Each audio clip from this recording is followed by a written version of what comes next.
The South African Reserve Bank and the Financial Services Board have drafted a code of conduct for the South African over-the-counter markets to protect any potential threat to the rand trading. This preemptive initiative was sparked by the 2013 whistleblowing and investigative journalism, which pointed to misconduct by major international banks in their largely unregulated foreign exchange markets. CNBC Africa spoke to the Deputy Governor, Daniel Mminele, on what the code is set to achieve.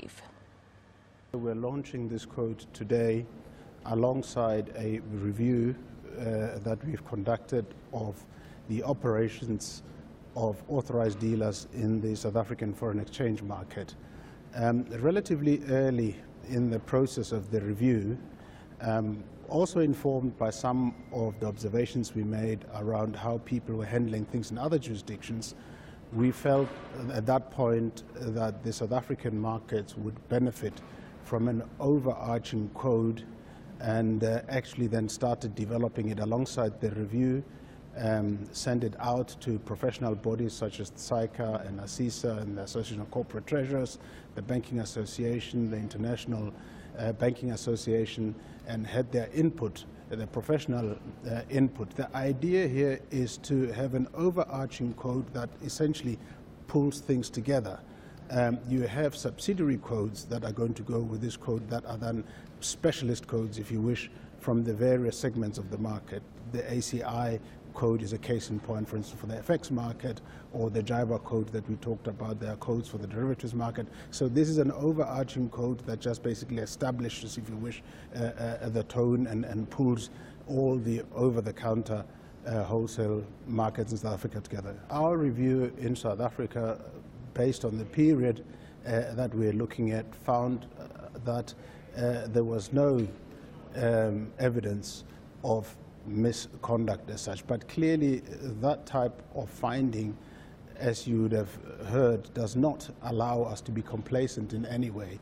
We go out, we interact with other regulators, we see what is happening in other markets and try and see how we can strengthen our practices. We try and learn from mistakes that might happen elsewhere with regard. So the fact that we're putting in place this code is not necessarily suggestive of the fact that we've got major problems in our system. Is really to try and strengthen what we've got and have a code that sort of overarchingly gives the tone of what the individual specialist codes are going to be. And as we said earlier on, we would constantly subject this code to international best practice, to alignment.